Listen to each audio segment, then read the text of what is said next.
We'll move to Gemma Karsten-Smith, Canadian Press. Hey, Curtis, thanks for doing this. First off, can you tell us where you are right now? I am in Kelowna, BC. This has been home for me for, I guess, 6 or 7 years now.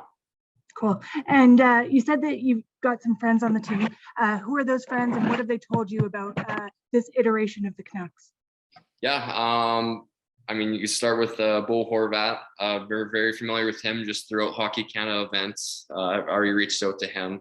I played spring hockey with the Vancouver Selects for 6 years growing up. So Kyle Burrows was on the team. So me and him go way back. We got some good memories, and it's going to be awesome to play with him again. And then obviously the guys here in town, Luke Shen, Tyler Myers, they some here in Kelowna. So I'm very familiar with them. And no, I mean, everyone's been welcoming and just talking about, how close the team is. Like you said, that core is on the cusp of, taking that next step. So I'm excited to be a part of it. We'll move next to Daniel Wagner, Glacier Media. Hi, Curtis. Welcome to the Canucks. You led the Bruins in hits last season. Is that an element of your game that you're excited to bring to the Canucks? Do you like to get the crowd involved when you play that physical game? Yeah, absolutely. For me, it's all about, kind of just getting a feel for, the flow of the game, at home, especially, like you said, if the team needs a jolt, if you want to get the fans into it and try and, hit a guy, kind of gets that energy up. A lot of the time though, it's hitting to separate the puck, on the forecheck. It's a big part. It's always better to play with the puck. I'm not going to be a guy that's chasing hits away from the play. At one point in my career I did, and I feel like I've cleaned that up, but that physical is a big part. And, it's a long season. You want to wear down opponents, especially in your own division. And so, yeah, the physicality is something that I will bring to the table. And you talked about this being a first-round pick, being expected to score, to put up points, and you've now kind of found your own role within the NHL. But do you see that as still being a part of your game that you can draw on, that you can provide that depth scoring just to contribute when the opportunity presents itself? Yeah, absolutely.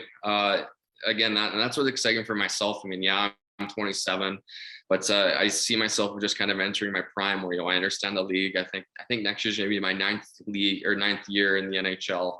So, I know the ins and outs, but I know what's, it takes to score, what it takes to win. And I'm just kind of, still coming to my own on that offensive side. I got a career high last year for goals, but I left a lot more on the table too. That's a prime area of my focus this summer, is that finishing aspect, being deceptive off the rush. Because a lot of my goals are around that blue paint that I'm fighting for, and just doing whatever it takes to put in the net. But that's offense is something that I do hope to build off of. We'll go next to Ian McIntyre, Sportsnet. Hi, Curtis. Thanks for joining us today, and congratulations.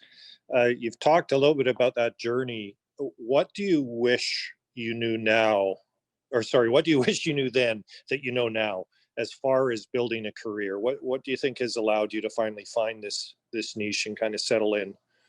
I think ultimately, I mean, you just have to realize, it's a marathon, not a sprint. And I mean, I think, like I said before, every kid wants to get to the NHL as fast as you can. Whereas, I probably could have used some seasoning in the American League, but I guess at the time I was 19, I accomplished everything that I could have at the junior level. So it was either go back to the Western League or stick in the NHL. And I had managed to stick in the NHL, but the American League kind of probably was where I should have been, give me a chance to kind of handle the puck, get used to playing against some bigger bodies. But ultimately that wasn't it. I'm a firm believer in everything happens for a reason. I did get that year, like I said, in the American League, a little bit further along when a lot of people wrote me off, but I loved that year. I found my passion. I had fun, and I was able to, resurrect my career and transform it into something effective. And here we are. So I think for myself, I'm very proud of, not rolling over, not, listening to the criticism, just focusing on myself and trying to better myself each and every time I got in the ice, because it has led to opportunities just like this, where I'm beyond excited to be a Vancouver Canuck. And I know you will have followed this team, given where you're from. They haven't had much success lately. I'm sure you probably spoke to some other teams as well. But why come here if you could have had gone to found a better place for a chance to win somewhere else? No, I'm a firm believer that we can win here. And I think the steps that the team took, especially in the second half last season, is great area to build off of going into this year. And that opportunity to see myself as, having a defined role, really being able to be a difference maker and to be a part of things is what excited me. Not to mention, I mean, like you said, the whole BC boy thing, it's a team I cheered for, but I mean, it's extra special. I take a lot of pride in, winning and putting this team to the next level. So, because I know how people, BC and Canuck fans, how passionate they are. So I want to take it upon myself to do what I can to help us win.